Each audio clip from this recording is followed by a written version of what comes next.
Minsan akala mo ikaw lang ang pinakakapos, pero sandali lang, tumingin ka sa paligid. Yeah. Reklamo sa umaga, reklamo sa gabi, parang kulang lahat kahit meron ka pa rin. May bubong, may kama, may pagkain sa mesa, pero bakit parang di pa rin sapat ang biyaya? Habang ikaw naiinggit sa meron ng iba, may ibang nangangarap sa simpleng meron ka. Isang tahimik na gabi na may yakap ng pamilya, yun ang dasal ng iba, pero di nila nakuha. Hindi mo ba nakikita? Hindi mo ba nadarama na bawat meron kay biyaya? Tumingin ka sa paligid, hindi lahat ay katulad mo.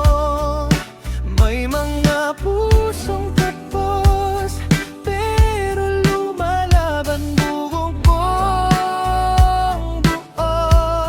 Be thankful sa bawat sandali, kahit di perpekto ang iyong tabi. Huwag mong sayangin ang meron ka, dahil sa iba pa na lang ang iyan, di ba? Yo, real talk lang, hindi lahat nakaangat. May iba dyan kumakapit kahit sobrang bigat. Walang sapatos pero tuloy ang lakad, habang ikaw may daan na pero naliligaw pa rin agad.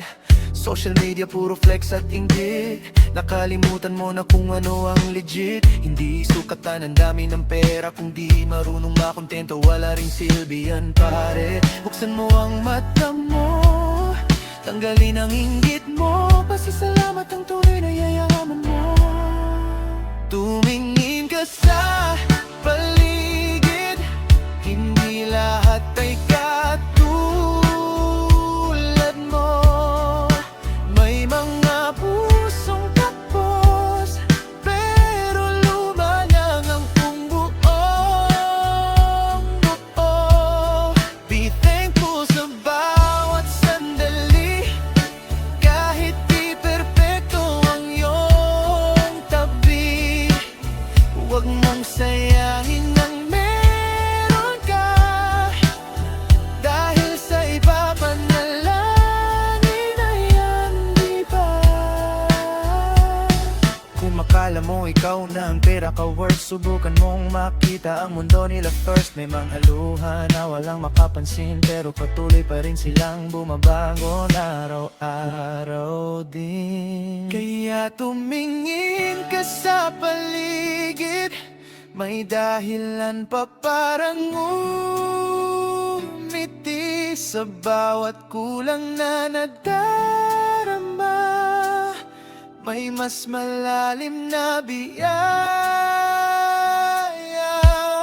Be grateful sa bawat sandali, kahit minsan mahirap ang iyong tabi. Hindi mo kailangan ng lahat ng wala para masabing sapat ka na. Yeah. Hindi lahat ng meron ka, meron derong iba. Kaya magpasalamat ka habang meron pa.